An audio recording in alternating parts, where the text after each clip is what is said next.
Well,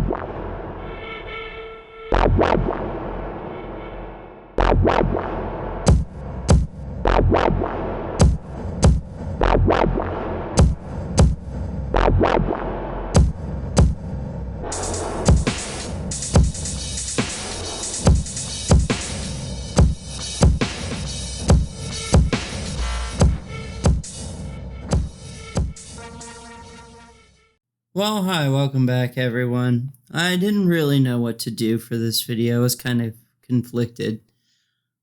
At some point I do want to get around to making this video I guess I gave some really good advice, like relationship, dating advice for gay men. That'd be a good video, I think.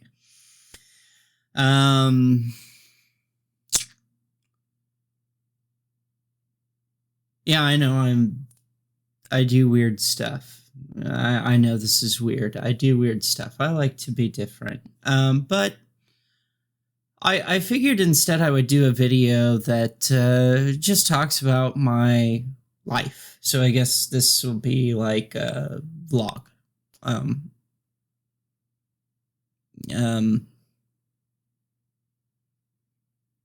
For the first half of it, I'm going to talk about something very, very serious. And this is what the cover is going to be about. So recently, I go to the doctor. This is the first time I've been to the doctor in like a year because of being medically abandoned. The last time I was at the doctor, I tried to get blood work done for a checkup.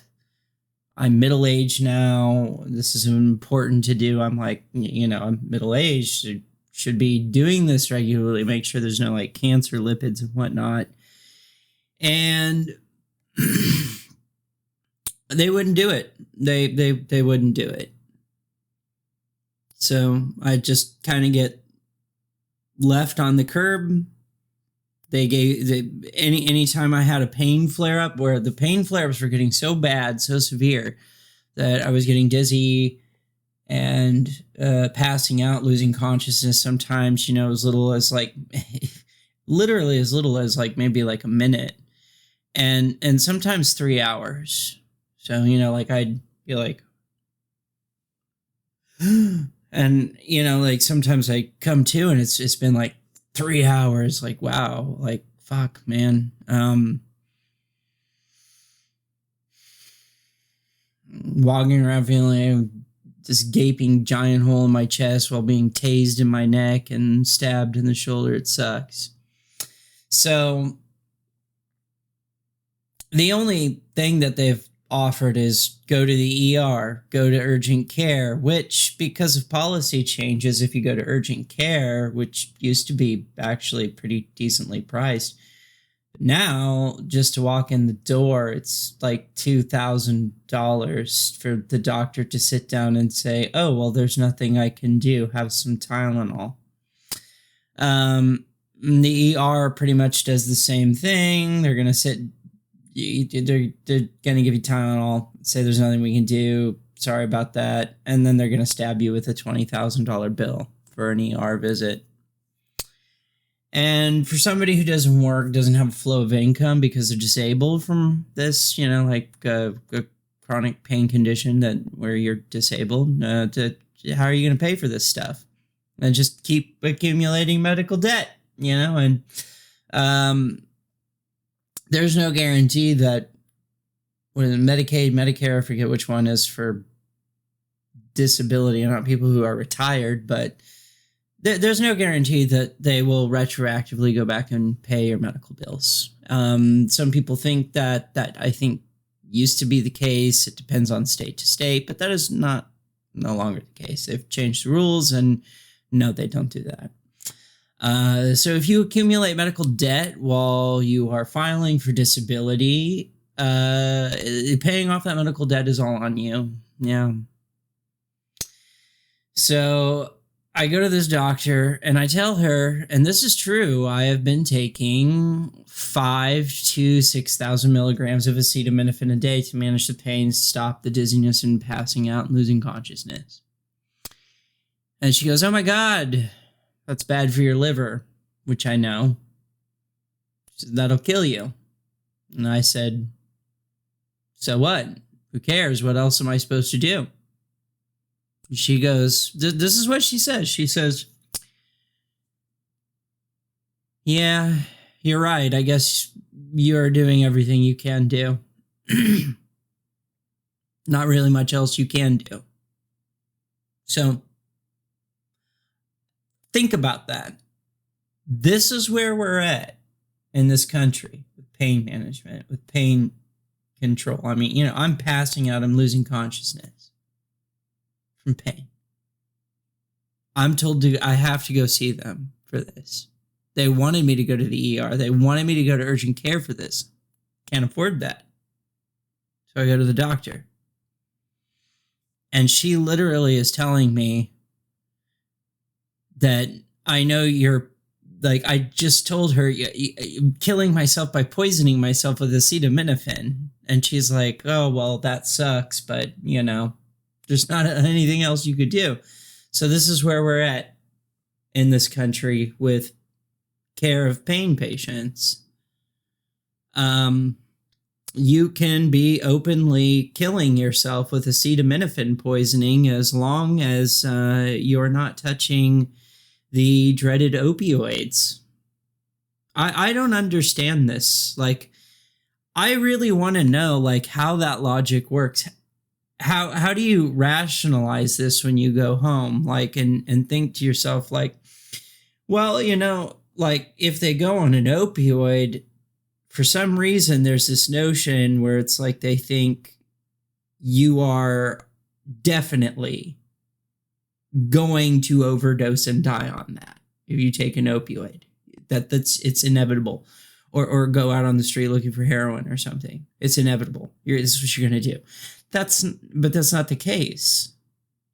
I mean, if that were the case, do you know how many people in this country would be on heroin? There'd be more people on heroin than drug cartels could even supply. Everybody has been on an opioid at some point in their life, especially in my age bracket.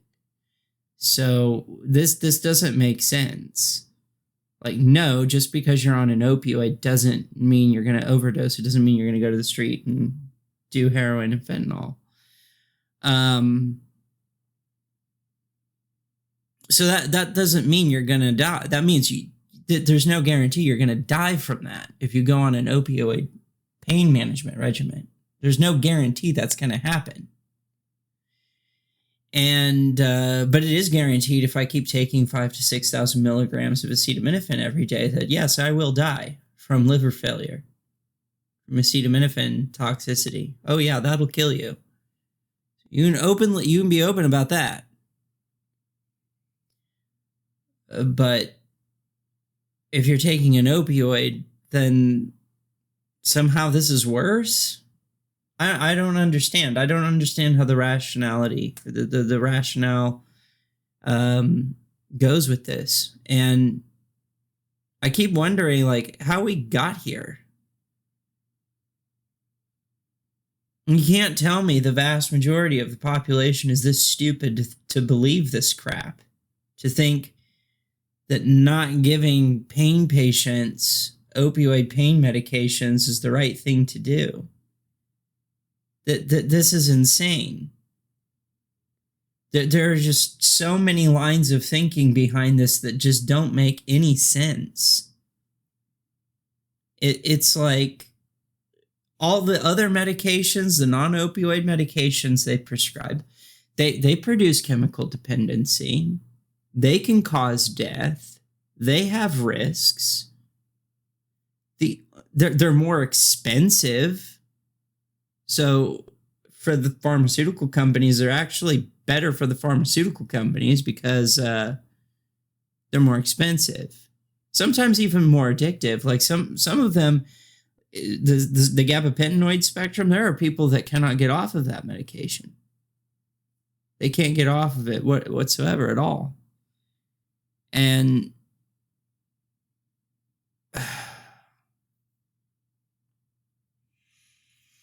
they took away opioid pain medications from chronic pain patients. They took them away. And, it's not shocking or surprising to me that there are still people using heroin and illicit fentanyl. That's not surprising. I could have told them that. The only thing it's done is it's left chronic pain patients without the medications that improve their quality of life and functionality and make things bearable, because I'm telling you, without managing pain, it is hard to get anything done. It's exhausting. Everything is exhausting, tiring, fatiguing. I'm recording this. The only thing I've accomplished... hold on. How many hours have I been awake? I've been awake since 1 a.m. It's now 10. Recording this. The only thing I have managed to accomplish is I have made a cup of coffee and brushed my teeth. That's it.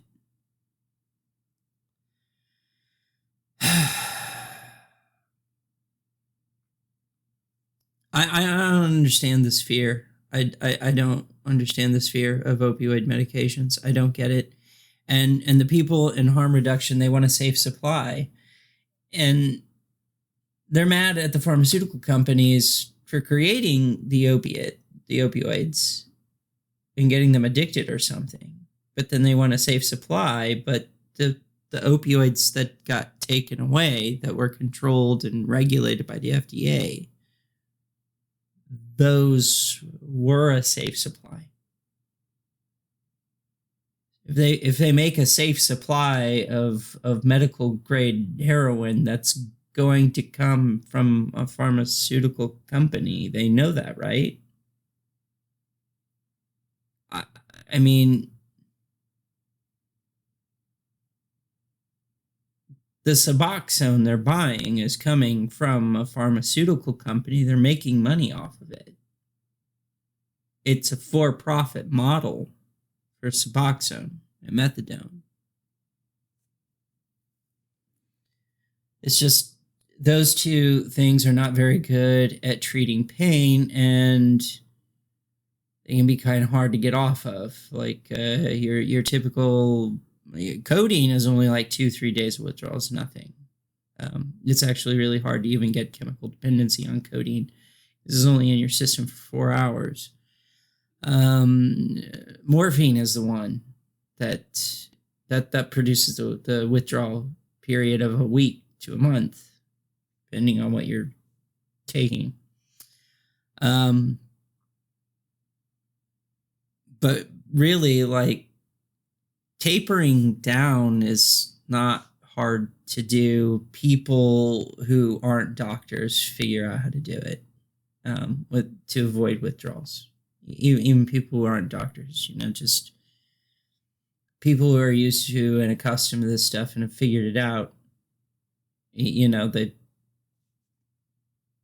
They could instruct you how to do it.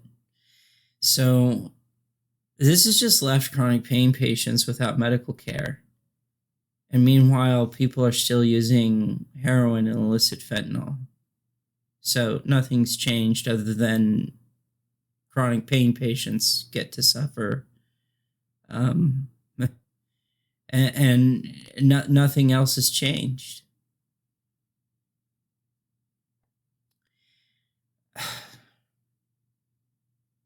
Literally, you're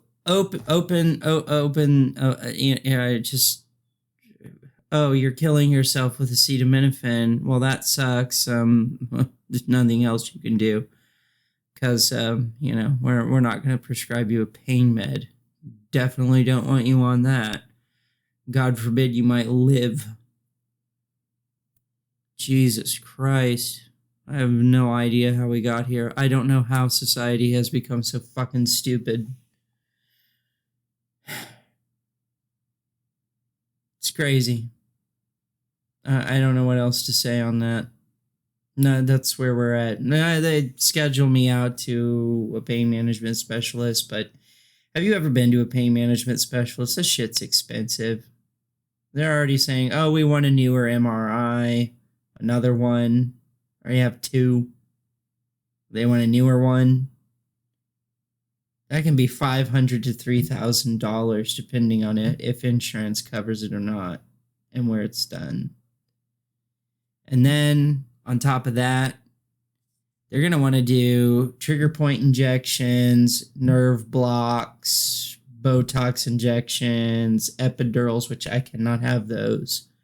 Last time I had one of those, I ended up in the ER with my heart almost stopping.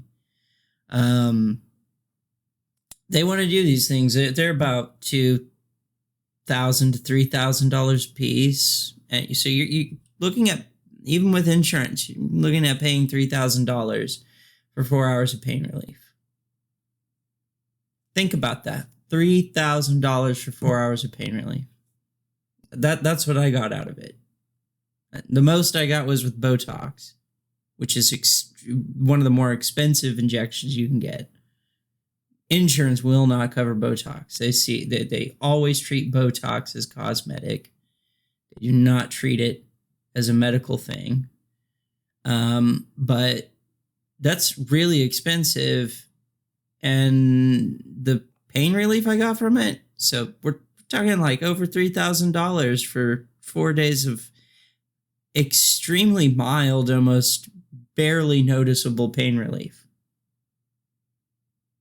You got to be kidding me. And then, they want you on the gabapentinoids, which have a litany of side effects and issues: memory loss, cognitive malfunction, brain damage. It can cause brain damage. I mean, there was a woman in Australia that set herself on fire from one of the gabapentinoids. I think that was pre-Gabal and Lyrica. I believe it. I've taken those. I've tried them before. I believe that stuff is weird. You will lose 4 hours, just block out 4 hours of your life and not know what the hell you did, what was going on. It's weird. It can cause dementia, Alzheimer's, a seizure disorder. Yeah, no. And then they use all these psych meds that I want nothing to do with, and I decided that a long time ago because of the side effects. They would make me feel very, very sick all the time, and they'd never take care of like the depression issue or anything. So, but aside from that, it's the side effects. Like some of these medications just made me feel like just pure sick. Just sick all the time. And you can get underlying health conditions from them that are terminal, like high blood pressure, diabetes, muscular dystrophy. There's a condition on antipsychotics where you get chunks of fat that float around in your bloodstream. Isn't that fun? Some of them can cause neuropathy. There's all kinds of stuff they can do to you. I mean, some of them I've been on, I literally just felt like I was, like, my hair and my teeth were about to fall out and my bones would shatter. I mean, like, I felt like I was taking like uranium or something, or like lead or arsenic. I don't know. It's just these drugs, the psychiatric community just needs to get better medications for psych needs, because the medications they have available are crap. I felt that for a long time. I have been a strong advocate of getting new medications for psychiatric treatment. And when they started talking about using hallucinogens like LSD and mushrooms to treat psychiatric, I was completely for it, because the current meds that they use are complete garbage. Serotonin syndrome is no joke either. That's pretty wicked. Yeah. So, and like all these medications are extraordinarily expensive too. So I can't afford this stuff. I'm not going to do that. On top of that, when you go to pain management, you have to take random UAs, random pill counts, whether you're on an opioid or not. And you have to pay for all that. I can't afford it. Can't. Nope. So apparently you can go to a doctor and say, I'm killing myself with acetaminophen, but it's okay as long as I'm not on an opioid, right? Yep. That's where we're at. Congratulations, America. Your zealotry against drugs has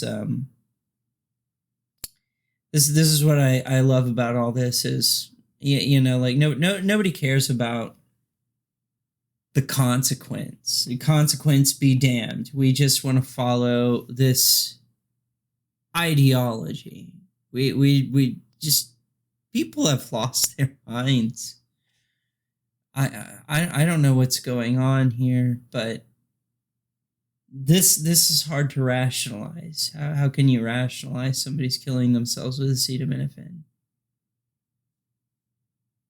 Just so you don't have to prescribe an opioid to someone. How do you rationalize that in your fucking head?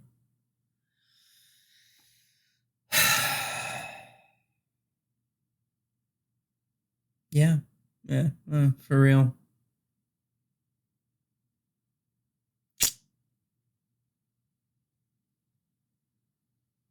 I don't even remember what else I was going to talk about. That was it. Oh well, whatever. Fuck it.